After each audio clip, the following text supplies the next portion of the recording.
ഒറ്റപ്പാലം നഗരസഭയ്ക്ക് കേന്ദ്ര സർക്കാർ 14 കോടി രൂപ നൽകിയെന്ന വാർത്ത വസ്തുതാവിരുദ്ധമെന്ന് vice chairman K Rajesh. Ottapalam നഗരസഭയ്ക്ക് കേന്ദ്ര സർക്കാർ 14 കോടി രൂപ അനുവദിച്ചെന്ന രീതിയിൽ പ്രചരിക്കുന്ന വാർത്ത വസ്തുതാവിരുദ്ധമാണെന്ന് നഗരസഭാ വൈസ് ചെയർമാൻ കെ രാജേഷ് വ്യക്തമാക്കി. സാധാരണയായി മാലിന്യ സംസ്കരണം, ശുചീകരണം, കുടിവെള്ള വിതരണം തുടങ്ങിയ അടിസ്ഥാന സേവനങ്ങൾക്കായി കേന്ദ്ര സർക്കാർ ടൈഡ് ഫണ്ട് ഇനത്തിൽ തുക അനുവദിക്കാറുണ്ടെന്ന് അദ്ദേഹം പറഞ്ഞു. ഇത്തവണയും കേന്ദ്ര ബജറ്റിൽ ഇത്തരത്തിൽ തുക വകയിരുത്തിയതായി ശ്രദ്ധയിൽപ്പെട്ടിട്ടുണ്ടെന്നും അദ്ദേഹം വ്യക്തമാക്കി. ഒറ്റപ്പാലം നഗരസഭയ്ക്ക് 14 കോടി രൂപ കേന്ദ്ര ഗവൺമെന്റ് അനുവദിച്ചു എന്നുള്ളതായ വാർത്ത ചില സോഷ്യൽ മീഡിയയിൽ ചിലർ പ്രചരിപ്പിക്കുന്നതായി കണ്ടു. യഥാർത്ഥത്തിൽ അത്തരമൊരു ഫണ്ട് നഗരസഭയ്ക്ക് ഇതുവരെ ലഭിച്ചിട്ടില്ല.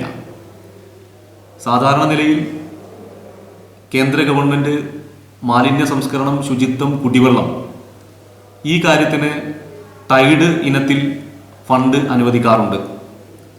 ഇത്തവണ കേന്ദ്ര ധനകാര്യ വകുപ്പ് മന്ത്രിയുടെ ബജറ്റിൽ 14 കോടി രൂപ ബജറ്റിൽ ഒറ്റപ്പാലം നഗരസഭയ്ക്ക് വിഭാവനം വകയിരുത്തിയതായി കാണാൻ വേണ്ടി കഴിഞ്ഞിട്ടുണ്ട്.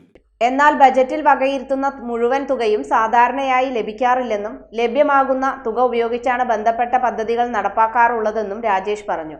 ഈ സാമ്പത്തിക വർഷത്തിൽ ഇതുവരെ അത്തരത്തിലുള്ള ഫണ്ട് നഗരസഭയ്ക്ക് ലഭിച്ചിട്ടില്ലെന്നും അദ്ദേഹം കൂട്ടിച്ചേർത്തു.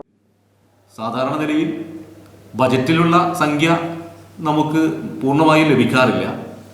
ലഭ്യമായ വിഹിതം ഉപയോഗപ്പെടുത്തിക്കൊണ്ടാണ് നേരത്തെ സൂചിപ്പിച്ച മാലിന്യ സംസ്കരണത്തിനും ശുചിത്വത്തിനും കുടിവെള്ളത്തിനുമുള്ള പദ്ധതി തയ്യാറാക്കാറുള്ളത്. അത് ഇത്തവണ ലഭിച്ചിട്ടില്ല. 14 കോടി രൂപ ലഭിച്ചു എന്നുള്ള വാർത്ത വസ്തുതാ വിരുദ്ധമാണ്. നിലവിൽ അത്തരമൊരു ഫണ്ട് നഗരസഭ 16ാം ധനകാര്യ കമ്മീഷൻ ശുപാർശ പ്രകാരം തദ്ദേശ സ്ഥാപനങ്ങൾക്ക് ലഭിക്കാനിരിക്കുന്ന വിഹിതമായിരിക്കാം ഇതുമായി ബന്ധപ്പെട്ട പ്രതികരിച്ച ആളുകൾ പ്രതീക്ഷിച്ചിട്ടുണ്ടാവുക എന്നും അതാണ് ഇത്തരമൊരു വാർത്തയ്ക്ക് കാരണമെന്നും അദ്ദേഹം പറഞ്ഞു. 16ാം ധനകാര്യ കമ്മീഷന്റെ വിഹിതമായി ലഭിക്കുന്ന സംഖ്യയായിരിക്കാം ഒരുപക്ഷെ പ്രതീക്ഷിച്ചിട്ടുണ്ടാവുക. അത്തരമൊരു സംഖ്യ ഇതുവരെ ഒറ്റപ്പാലം നഗരസഭയ്ക്ക് ലഭിച്ചിട്ടില്ല എന്നുള്ളതാണ് അറിയിക്കാനുള്ളത്.